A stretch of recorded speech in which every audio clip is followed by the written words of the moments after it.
Hey everyone, I've noticed that many of you are enjoying the videos, but most of you haven't subscribed yet. We're super close to hitting 1,000 subscribers, and your support could help us reach that milestone. If you're enjoying the content, please hit that subscribe button and give this video a like. It really makes a huge difference and helps us keep creating more awesome content. Thank you so much for watching and supporting. The air felt heavier than usual that Monday morning. I sat in my car, staring out at the brick facade of my office building. My hands rested on the steering wheel, but I wasn't ready to go inside. The radio played softly, some old rock song I couldn't name, but it was just background noise to the hum in my mind. There was a knot in my stomach I couldn't shake. Something felt wrong, like the faint rumble of distant thunder before a storm, but I couldn't quite put my finger on it. My life had always been stable, predictable. A good job, a comfortable house in the suburbs, a wife who, at least on the surface, seemed like the perfect partner. Sarah. Beautiful, successful, and attentive most of the time. But lately, I'd noticed things, little things. Nothing dramatic or obvious, but there was a subtle shift in the air between us. It was like living in a house where the floorboards had just started to creak, though nothing was visibly broken. Yet, this morning had been like most others. I woke up to the smell of her perfume, sweet and floral, still lingering in the bedroom. Sarah was already up, sitting at the kitchen table with her phone in hand, typing something furiously. She didn't look up when I walked in. The coffee was made and her plate from breakfast sat half empty on the counter. When I asked her what she was doing, she glanced at me quickly, almost too quickly, muttering something about work emails. Her eyes didn't meet mine. I brushed it off, just like I had so many other times before. Maybe I was being paranoid. She had a demanding job. Deadlines, clients, constant stress. It wasn't unusual for her to be glued to her phone. But there was something different in the way she responded, a coldness that wasn't there before. It had been happening more often lately. Our mornings used to be filled with easy small talk. I'd tease her about taking too long in the shower or stealing the last slice of toast. She'd laugh, tousling my hair before rushing off to work, leaving me with a smile and a kiss on the cheek. But these days, the laughter felt forced, the kisses half-hearted. The silence between us had grown longer, more awkward. Maybe I'd let it go on too long. Maybe that's why now everything felt like it was unraveling. I pulled out my phone and scrolled aimlessly through my emails, trying to focus on anything but the gnawing feeling in my gut. No new messages, no distractions, just that quiet, nagging tension that I couldn't shake. Sarah's been different, that much I know. She's been spending more time at work, late meetings, overnight trips. The excuses piled up like sand, slowly but steadily burying any doubts I tried to push away. I didn't want to be the guy who suspected his wife of cheating without cause. I didn't want to be the paranoid husband who overanalyzes every late-night phone call or missed text. But something was off. Last night, after I'd gone to bed, I woke up to the faint glow of her phone screen. She was lying next to me, her back turned, texting someone. I couldn't see the messages, but I caught the outline of her smile in the dim light. When I asked who it was, she hesitated. "Just a colleague," she'd said, her voice too casual. She turned off the phone and kissed me goodnight, but it didn't feel like the end of the conversation. It felt like a curtain being drawn over something I wasn't allowed to see. That smile haunted me now as I sat in my car. I tried to shake it off. Maybe I was just overthinking it. Work could be stressful, and she might have just been blowing off steam. We'd been married for 8 years. You don't build a life with someone only to throw it all away over suspicions, right? I had to trust her. That's what a marriage was built on, wasn't it? Trust. But why did everything feel so wrong? The tension had been building for weeks, sneaking into the cracks of our life. We hadn't been intimate in a while. At first, I chalked it up to stress, exhaustion. But when it dragged on, when the nights of her turning away in bed became routine, I knew something had shifted. The connection we once had, the easy laughter, the shared secrets, the quiet moments of just being together, had withered into polite exchanges and empty words. I tried to talk to her about it once. "You seem distracted," I said one evening as she sat across from me at dinner, poking at her food. I've just been busy, she replied, not even looking up. Work's been insane lately. That was the end of that conversation. I didn't push. I should have pushed. The phone buzzed in the passenger seat, pulling me back to the present. I glanced down, expecting another work email. But when I saw the message, my heart stopped. It wasn't for me. You were amazing, babe. Can't wait for tomorrow. I stared at the screen, my mind going blank for a moment. What the hell? It took me a second to realize it wasn't from Sarah. It was to Sarah, but sent to my phone by mistake. An accidental message meant for someone else. I laughed, a quick, humorless chuckle. It had to be a mistake, right? Maybe it was a joke, or autocorrect had mangled some innocent message. My rational brain tried to piece together a harmless explanation, but deep down, something in me had already shifted. That knot in my stomach tightened, twisting into something sharper. I read the text again. You were amazing, babe. Can't wait for tomorrow. There was no autocorrect, no innocent mistake. The words were clear, and this time, their meaning started to solidify in my mind. My hands gripped the steering wheel tighter, and I felt the blood drain from my face. I didn't want to believe it, but I knew what this was. The signs had been there all along, the late nights, the secretive texts, the hollow explanations. I'd ignored them because it was easier to believe in the lie. Easier to pretend everything was fine, that we were still us. But this text shattered that illusion, clean and swift like a bullet to the chest. I stared at the phone, my breathing shallow, my mind racing. I felt numb, like someone had flipped a switch in my brain, turning off all the emotions I should be feeling. Rage, sorrow, betrayal. Instead, there was just silence. I tried to tell myself it could still be a misunderstanding, that maybe this was some harmless flirtation, nothing more. But even as I thought it, I knew I was lying to myself. The truth was staring me in the face, impossible to ignore. Sarah was cheating on me. The realization hit me like a punch to the gut, knocking the wind out of me. I'd spent years building a life with this woman, trusting her, loving her, believing that we were solid. And now, with one text message, it all came crashing down. I wanted to scream, to throw the phone out the window, to drive home and confront her, demand answers, make her explain herself. But I didn't. I sat there gripping the steering wheel until my knuckles turned white, the weight of the betrayal sinking in. My mind flashed back to all the moments I'd overlooked, all the nights I dismissed her coldness as stress, all the times I'd let her brush me off with a smile and a kiss. It wasn't just paranoia, it wasn't in my head.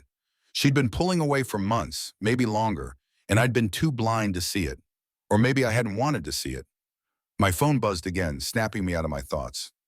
Another message. This one from work. Something about a meeting I was late for. I ignored it, staring blankly ahead, my thoughts swirling like a storm. I couldn't go in there now. I couldn't sit through meetings and pretend like everything was normal when my entire world had just been flipped upside down. I took a deep breath, trying to steady myself, but it didn't help. My chest felt tight and my head was spinning. I didn't know what to do. Confront her? Wait and see how far this went? What was I supposed to do with this information? I looked down at the phone again, reading the text one more time, as if I expected the words to change, but they didn't. They stayed the same, mocking me. You were amazing, babe. Can't wait for tomorrow. I squeezed my eyes shut, trying to block out the image of Sarah with someone else, laughing, touching, doing God knows what behind my back. I'd never felt this kind of pain before, this raw, gut-wrenching sense of betrayal. I opened my eyes, staring at the phone, the wheels in my mind slowly starting to turn. If she thought she could get away with this, she was wrong. My hands relaxed their death grip on the steering wheel, and I exhaled slowly, letting the anger settle in. I wasn't going to confront her. Not yet. No, this needed to be handled differently, carefully. Sarah had no idea what she'd just unleashed. I'd wait. I'd watch. And when the time was right, I'd make sure she knew exactly what it felt like to have her life fall apart. This wasn't over. Not by a long shot. I spent the next few days in a haze, my mind circling around that message like a vulture over a dying carcass. You were amazing, babe. Can't wait for tomorrow. It echoed in my head, infiltrating every quiet moment, gnawing at the edges of my sanity. I didn't confront Sarah. Not yet. I couldn't. I needed to know more, needed something solid to justify the confrontation that would come later. I watched her closely, closer than I ever had before. Her routine had barely changed. Mornings, she'd leave for work like clockwork, a kiss on my cheek and a rushed "see you tonight" as she grabbed her keys. Evenings, she'd come home late, sometimes with an excuse about a last-minute meeting or a client dinner. But the real change was in the way she acted when she thought I wasn't paying attention. The phone was always in her hand, always turned slightly away from my line of sight. Her responses to my questions were clipped, her gaze distant. I found myself lying awake at night, listening to her soft breaths, wondering if she was dreaming of him. My heart raced in the quiet of our bedroom as I stared at the ceiling, my thoughts spiraling down dark, jagged paths. I felt like I was losing control, like the floor beneath me was slowly giving way, crumbling under the weight of secrets I wasn't supposed to know. But I wasn't going to lose control. Not yet. I waited until she fell asleep, her breath steady and deep beside me. Quietly, I slid out of bed, careful not to disturb the sheets. My pulse quickened as I crept around the bed and picked up her phone from the nightstand. The screen was locked, of course, but I'd seen her enter her passcode 100 times. It wasn't hard to crack. The first thing I did was check her messages. Nothing. Not a single text from anyone who could be him. Just the usual. Her coworkers, some friends from college, and a few spam texts. It was clean. Too clean. I moved on to her emails. Again, nothing. It was like she was expecting me to look. Everything was scrubbed, spotless, but there had to be something. No one was that careful, not all the time. Then it hit me, the phone bill. I'd been paying it for years, but I never paid much attention to the details. I figured it was worth a shot. The next morning, I left early for work, saying I had an early meeting. In reality, I headed straight to the wireless carrier store. I needed to see the account details, the list of numbers Sarah had been in contact with. It didn't take long. After a bit of sweet talk to the woman at the counter, I got what I came for. I sat in my car, the printout in my hands, staring at a number that appeared over and over again, at all hours of the day. The calls ranged from 2 minutes to 30, sometimes an hour. Texts sent late at night, early in the morning. The number was burned into my brain now, like a brand. I copied the number into my phone and stared at it for a while. My thumb hovered over the call button. What would I say? What would I do if he answered? I could almost hear the voice in my head, mocking, arrogant. Yeah, I've been sleeping with your wife. What are you going to do about it? The idea of it made my blood boil, but I couldn't just blindly rush in. That's not who I am. I needed a plan, and part of that plan was finding out who this man was. I took the next step. I got a burner phone, something cheap, untraceable. I dialed the number.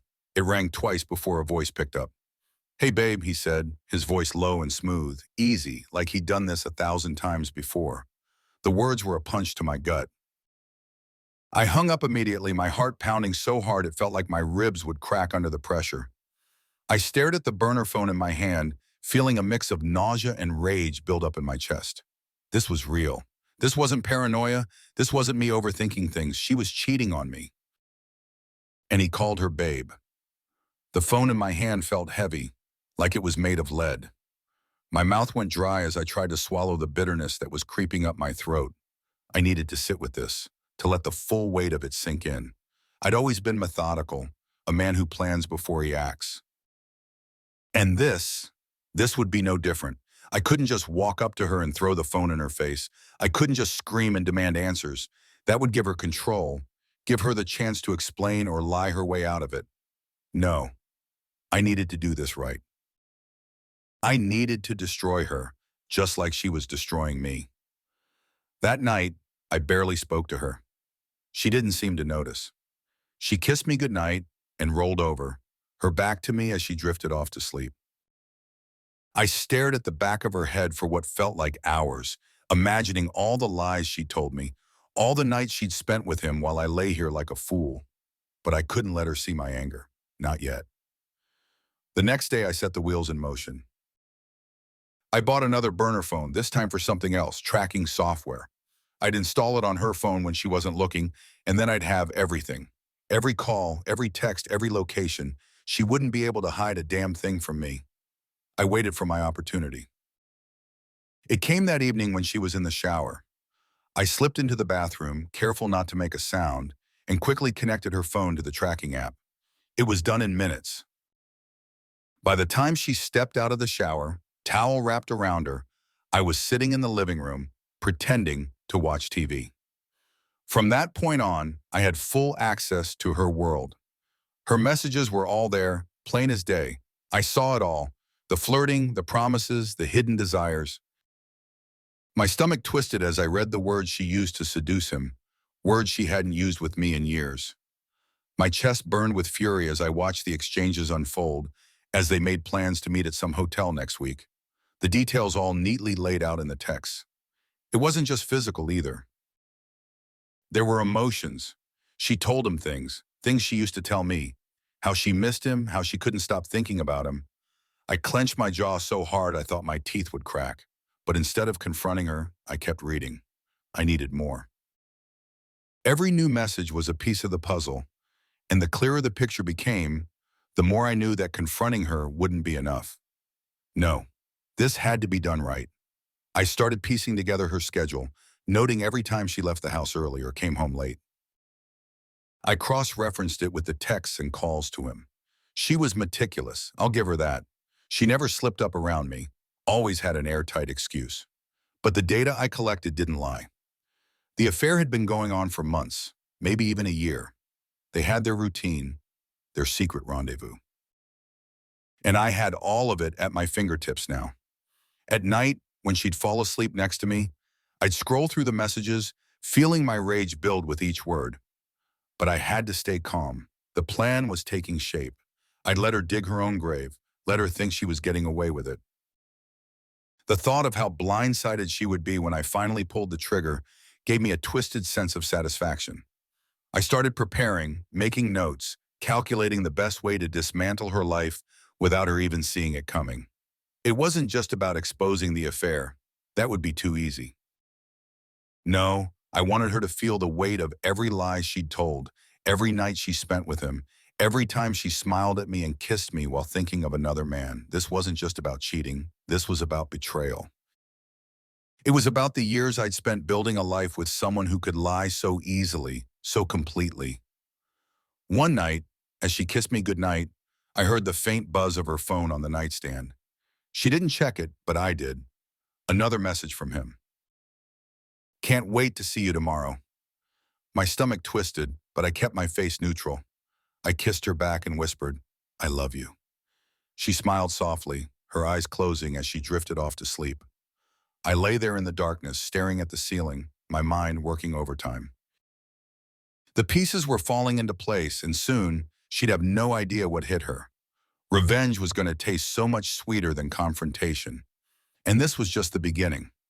I spent the next few days perfecting my plan. It couldn't be rushed. Revenge, the kind that leaves scars, takes patience, precision. Sarah was meticulous with her lies. I would need to be equally meticulous in dismantling her life.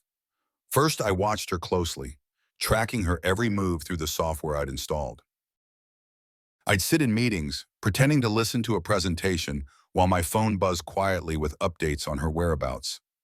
A new text from him, another late-night call, her location, like clockwork, pinging near a hotel I recognized from one of their conversations. I knew their routines better than they did. I started with her work. Sarah had always been proud of her career, climbing the corporate ladder with the same focus and drive she once put into our marriage. Her job was her anchor, the thing she valued most.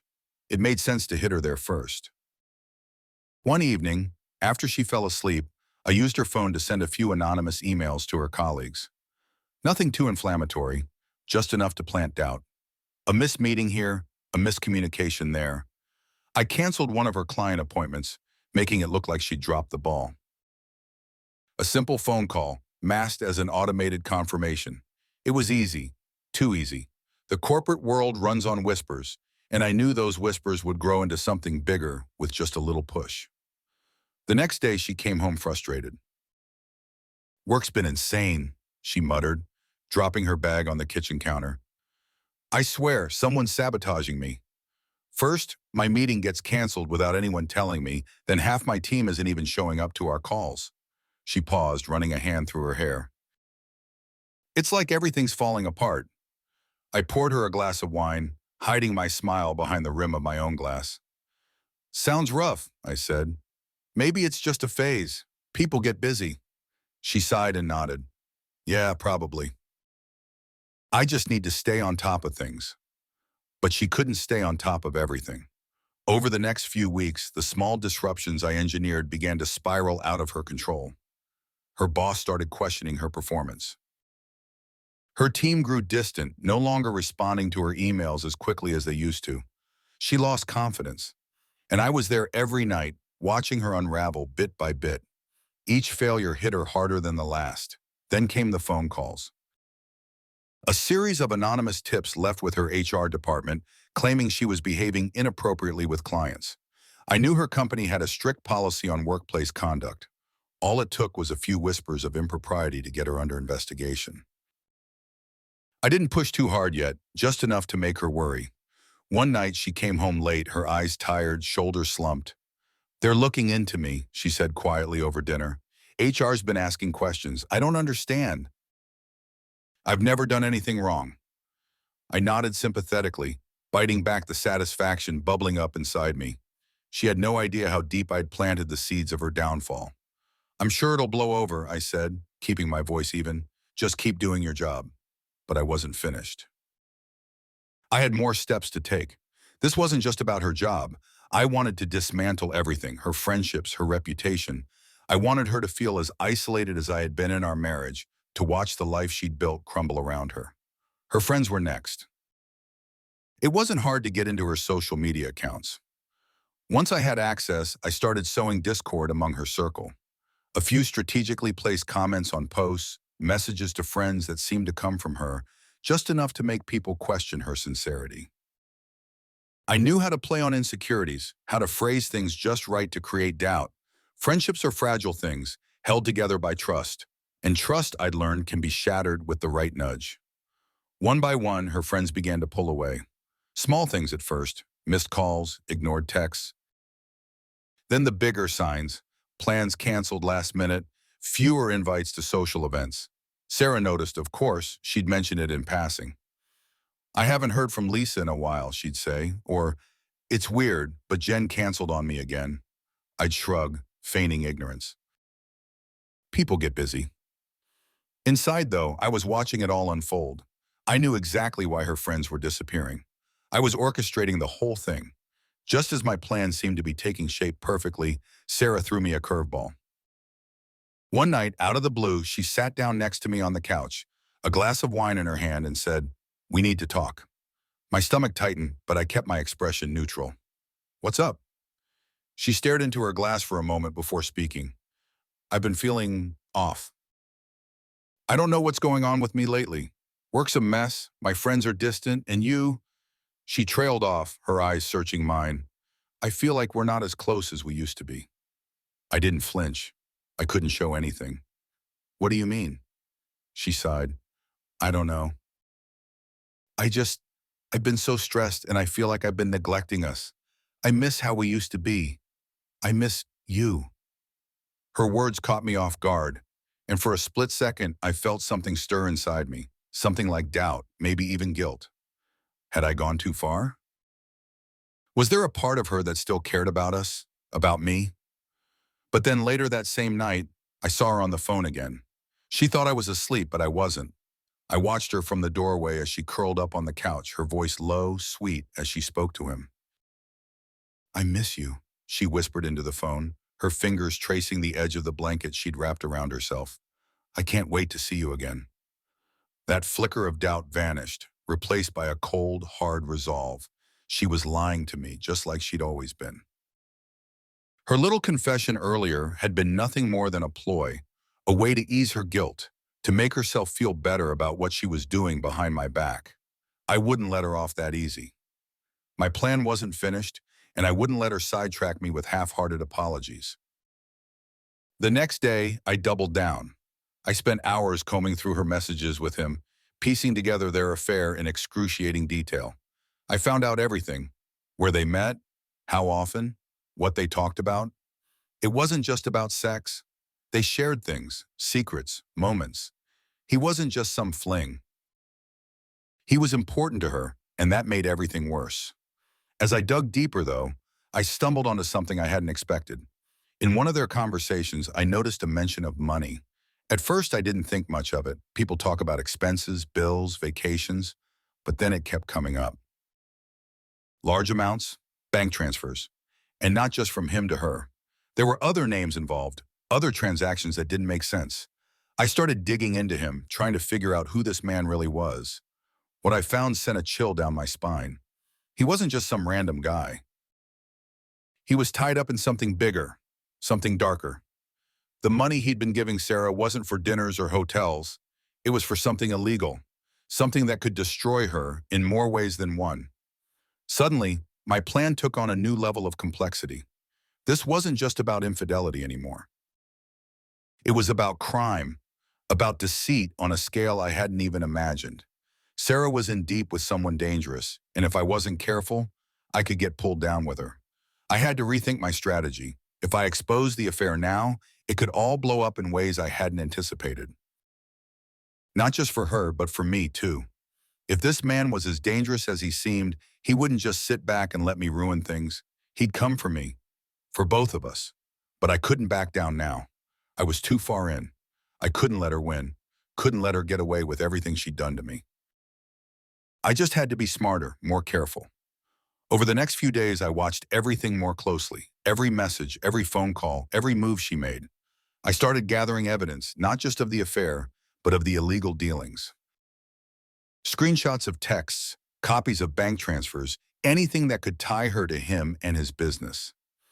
If I played this right, I could not only destroy her relationship with him, but also ruin her entire life in one fell swoop. But it was a double-edged sword. The more I uncovered, the more I realized how dangerous this all was. If I wasn't careful, I could get dragged down with her. And that's when it hit me. This wasn't just about revenge anymore. This was about survival. I had to destroy her without destroying myself in the process. My resolve hardened. I wouldn't let her pull me under.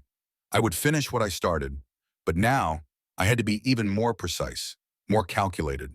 The stakes were higher, and one wrong move could cost me everything. But I wasn't going to make any wrong moves. I'd come too far to back down now. I watched her unravel. Each day, Sarah seemed more worn down, the cracks widening. The little things I had set in motion, missed meetings, canceled appointments, were piling up, and she was beginning to feel the weight. Her boss had pulled her aside, asking if everything was all right. Her team had started to exclude her from key decisions. Sarah, the once invincible force at work, was now walking through her days with slumped shoulders, glancing nervously at her phone, wondering what disaster would hit next. She had no idea I was the one pulling the strings. I ramped it up. I intercepted her emails again, forwarding a few sensitive ones to her competitors. The fallout came quicker than I expected. The next week, she came home in a daze, the color drained from her face. She sat down at the kitchen table, staring into space. I leaned against the counter, sipping my coffee, waiting. "They're investigating me," she finally said, her voice small. "For what?" I asked, feigning confusion. "I don't know." Her hands shook as she ran them through her hair. "Someone's been leaking information to our competitors. They think it's me." I could see the panic setting in, the disbelief in her eyes. Sarah wasn't used to being questioned. She'd built her career on being flawless, untouchable. Now all of that was slipping through her fingers and she didn't know why. But I knew. I knew exactly how far she was falling, and I wasn't done yet. I let her stew in it for a few more days. Watched as she paced the house at night, sleepless, trying to make sense of the chaos surrounding her. She grew more distant, distracted by the fear that her life was crumbling. Her once confident smiles were replaced with nervous glances over her shoulder. She barely touched her food. I took quiet satisfaction in her unraveling, but there was one last step to take, the final blow. I had compiled enough evidence of her affair, texts, photos, even a few voicemails she'd left for him. It was all there, packaged neatly, waiting for the right moment. But I wasn't going to expose her with a simple confrontation. No, I needed to make sure everyone knew. Her friends, her colleagues, her family, everyone who had ever thought Sarah was the perfect wife, the flawless professional, would see the truth. It started with a single email. I sent it to her entire office, her boss, her coworkers, the HR department, attaching screenshots of her messages with him, the explicit details of their affair laid out in black and white. The subject line was simple: Sarah's secret. The response was immediate. Within hours, she was being called into meetings, questioned by HR. I tracked it all from the hidden software on her phone, watching as she frantically tried to explain herself, to deny everything. But there was no denying the evidence. The messages, the photos, the dates and times, it was irrefutable. She came home that night, her face pale, her eyes red-rimmed from crying. "They suspended me," she whispered, collapsing onto the couch. "They don't believe me." I sat beside her, silent, watching her crumble. The woman who had once stood tall and confident was now reduced to a hollow shell. She curled up on the couch, hugging her knees to her chest, rocking back and forth slightly as if trying to comfort herself. But I wasn't done. The next day, I sent the same email to her closest friends and family.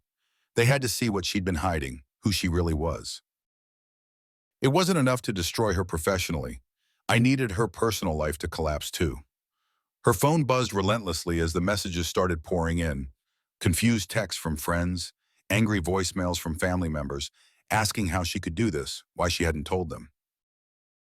"Why is everyone turning against me?" she cried, her voice breaking as she stared at her phone in disbelief. "What the hell is happening?" I shrugged, keeping my face neutral.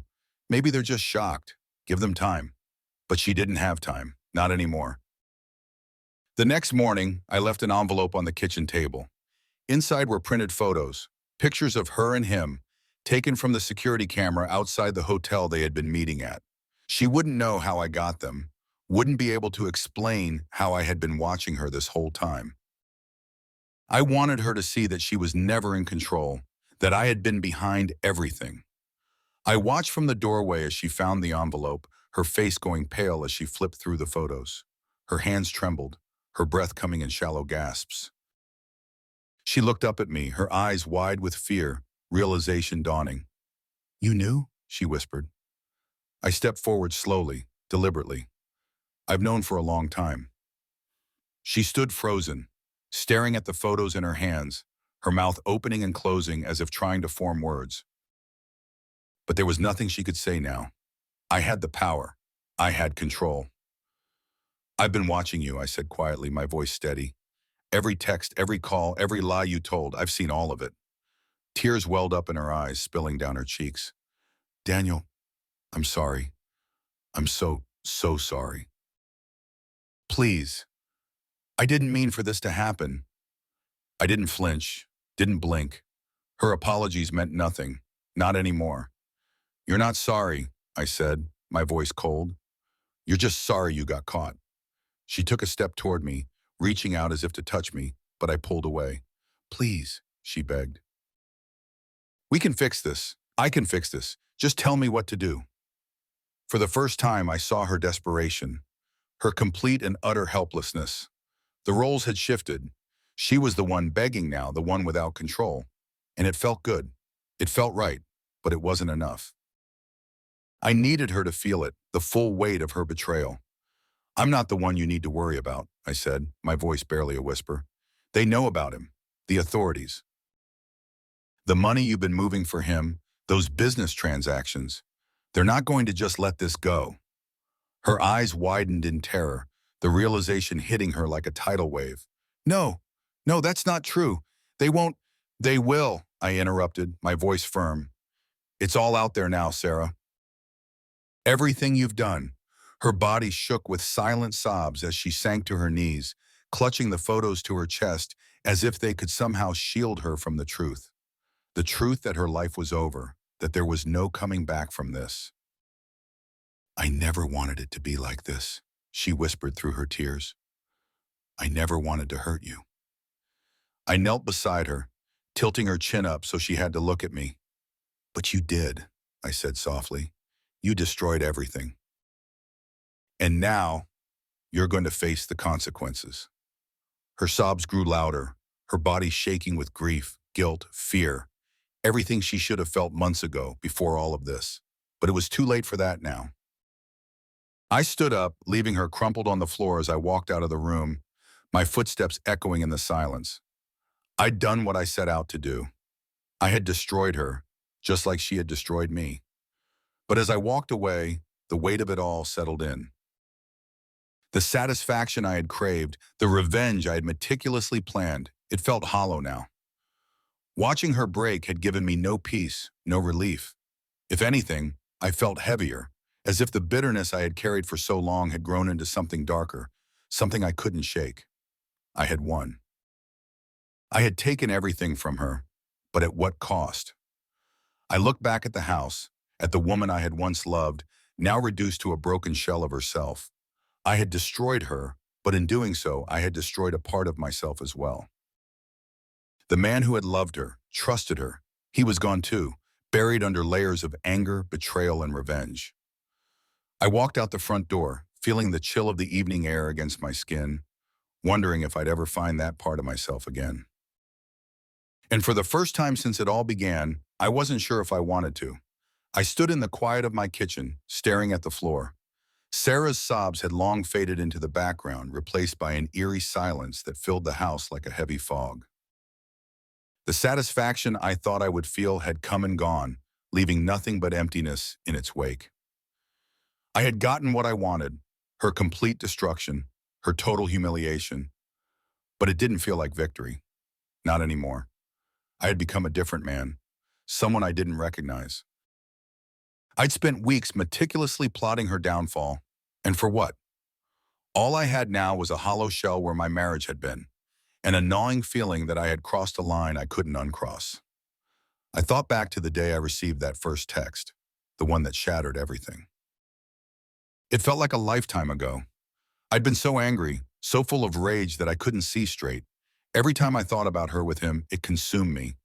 The betrayal had taken over my life, turned me into someone I never imagined I'd become. And now that it was done, I wasn't sure where that left me. The morning sun was creeping through the windows, casting long shadows across the room.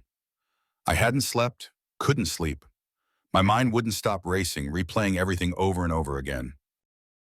I could still see Sarah's face, the way her expression had crumpled when she realized what I'd done, the fear in her eyes when she understood the depth of my betrayal. She deserved it, didn't she?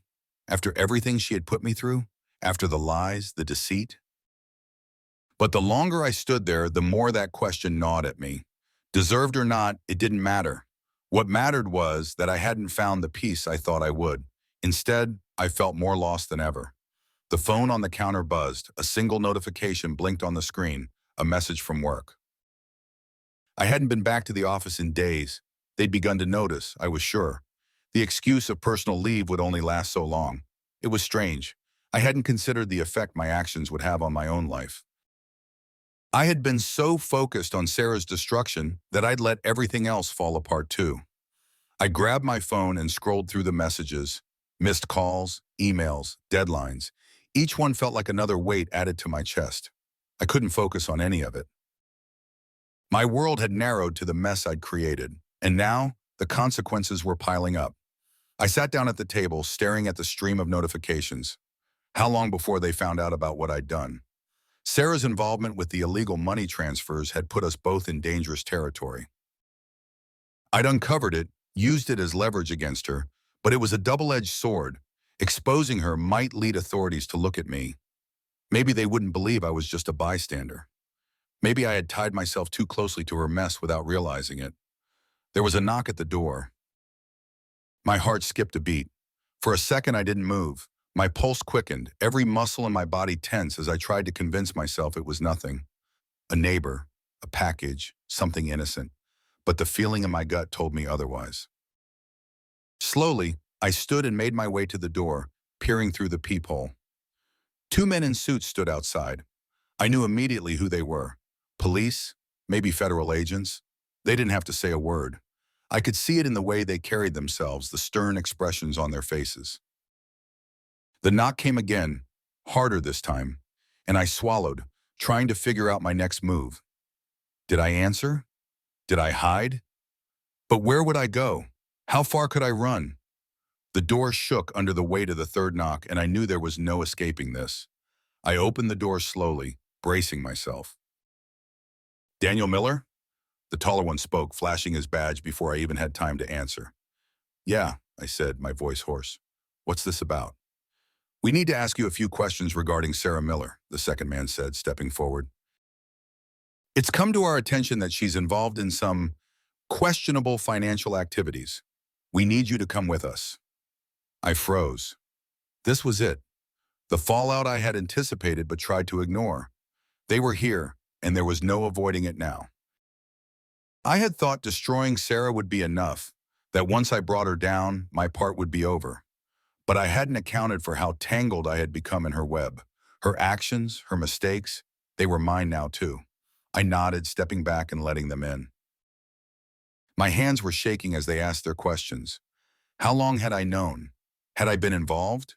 They wanted details. About her, about the man she'd been seeing, about the money.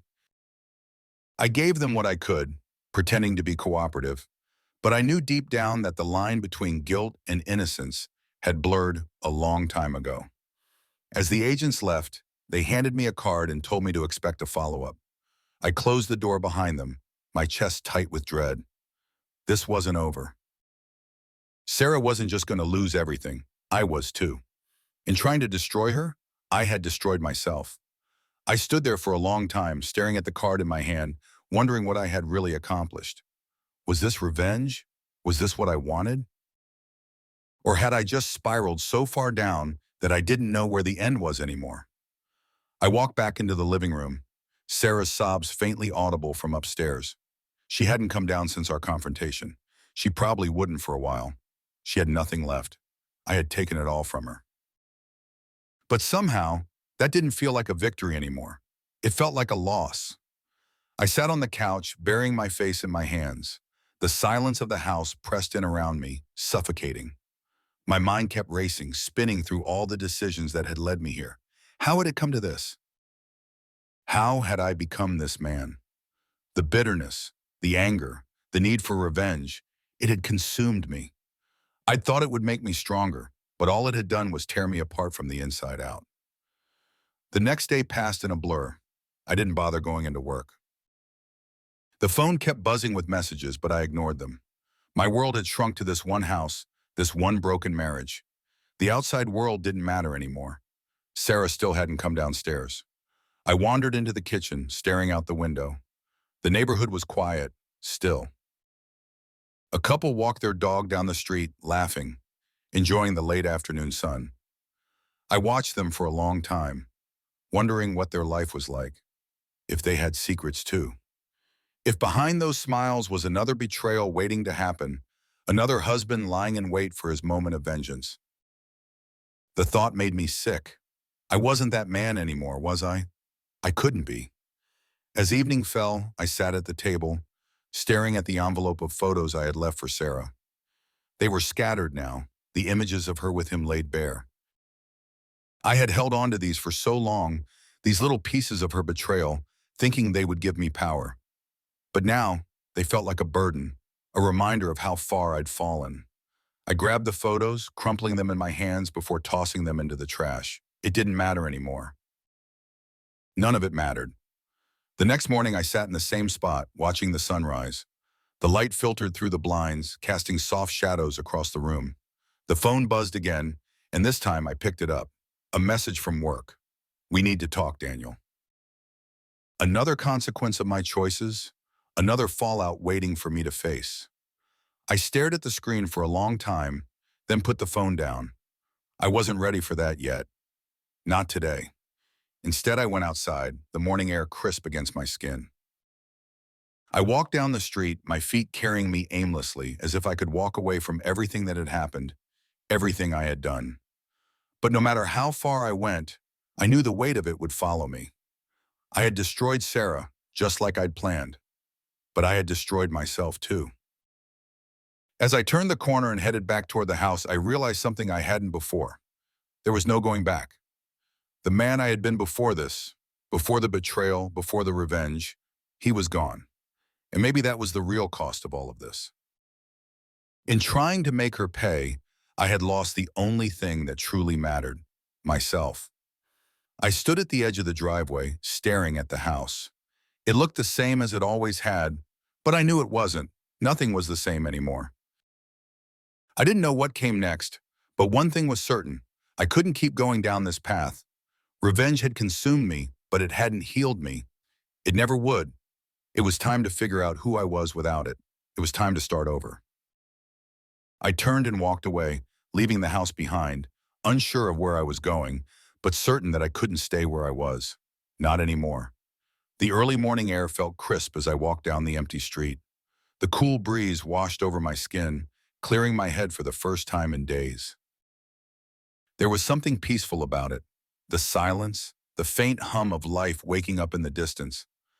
I didn't know where I was going, but for once, that didn't scare me. I kept walking, each step feeling lighter than the last, as if I was shedding the weight I'd carried for so long. Sarah, the affair, the months of plotting, it was all behind me now, somewhere in the house I'd left. I thought revenge would free me, but it had only made me a prisoner of my own bitterness. The sun was rising, its soft light spilling over the horizon, painting the world in shades of gold. I watched as the light reached me, inch by inch, warming my face, pulling me out of the darkness I'd lived in for so long. There was something symbolic about it. I thought back to the first moment I knew. The message on my phone, the careless words she'd sent to him, not knowing it would be the spark that ignited everything. At the time, it had felt like the end of my world. The betrayal had consumed me, gnawed at me until there was nothing left but anger. I had become obsessed with making her pay. Now, looking back, I wondered if I'd ever really known myself before it all started. Maybe the cracks were always there. Maybe I just needed someone to show me. My mind drifted to Sarah. She was still in the house, probably still curled up on the floor where I left her. The sobs I'd heard earlier seemed like a distant echo, but I couldn't shake the image of her face. The shock, the fear, the guilt. For all the anger I felt, there was a part of me that pitied her. She'd lost everything, and in her own twisted way, she hadn't even seen it coming. But the pity didn't undo what she'd done. She'd shattered my trust, lied to my face, betrayed me with another man. And I'd made sure she paid for every second of it. The job she loved was gone. Her friends had turned against her. Her life, once perfect, had crumbled under the weight of her own lies. And me? What had I gained from it? I thought revenge would make me whole again, that it would fill the empty space her betrayal had carved out. But the more I tore her apart, the emptier I felt. The more I destroyed her, the more I destroyed myself. I came to a stop at the edge of the park. There were benches scattered around, some still damp with morning dew.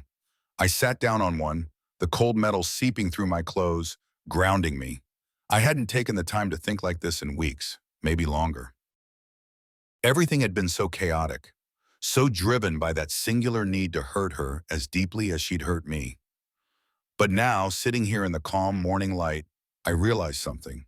I had been just as complicit in the destruction of our marriage as she had. Her affair might have been the catalyst, but the anger, the revenge, it had turned me into someone unrecognizable.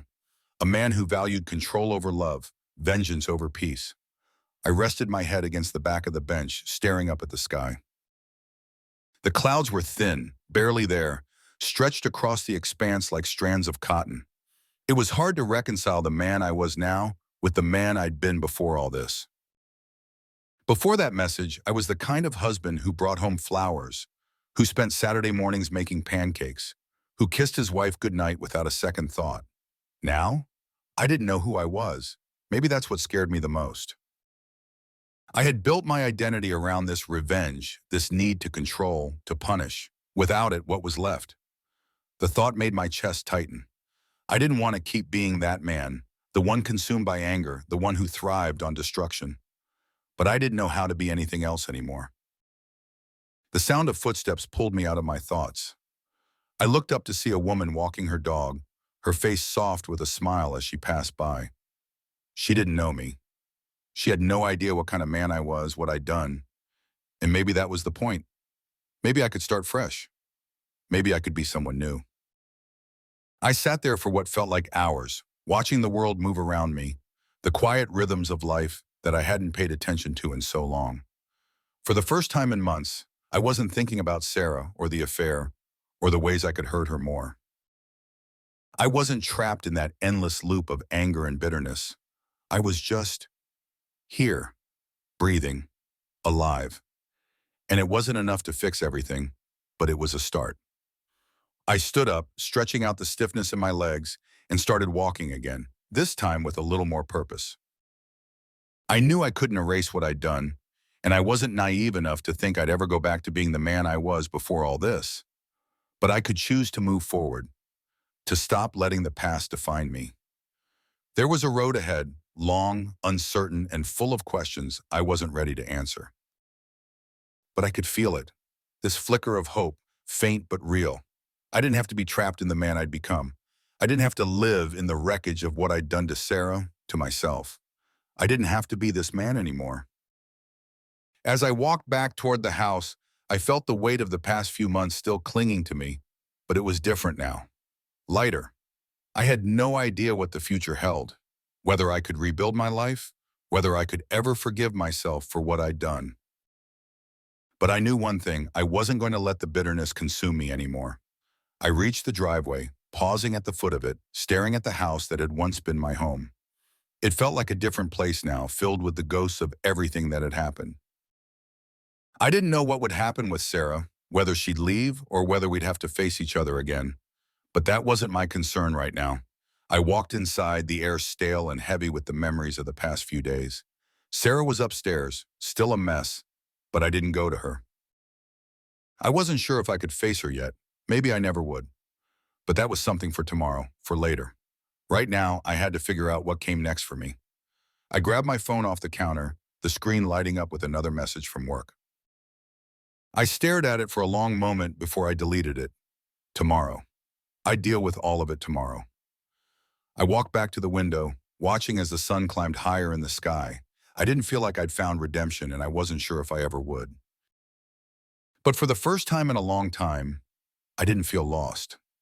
I didn't feel like the anger was pulling me under. And that was something. Maybe in the end there was no grand moment of peace, no ultimate justice. Maybe revenge wasn't supposed to give me closure. Maybe the only thing that mattered was realizing when to stop, when to let go of the past and start figuring out the future. I still didn't know what came next. I still didn't have the answers. But I knew one thing for sure. I was done with revenge. I was done with bitterness. I was done letting my past define me. Tomorrow I'd start fresh. A different man, or at least a man trying to be different. The scars would stay, but I could live with them. I could move forward.